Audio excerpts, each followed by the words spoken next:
Napilitang lumapag ang helicopter na yan sa isang bakanting lote sa Guindulman, Bohol. Nasaksihan pa raw ng ilang residente ang di maayos na paglipad nito.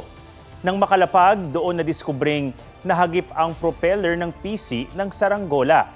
Matapos matanggal ang sumabit na nylon wire, ligtas namang naka-take off ang helicopter.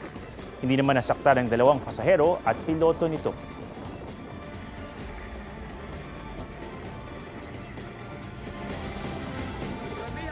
Mga kapuso, alamin ang State of the Nation.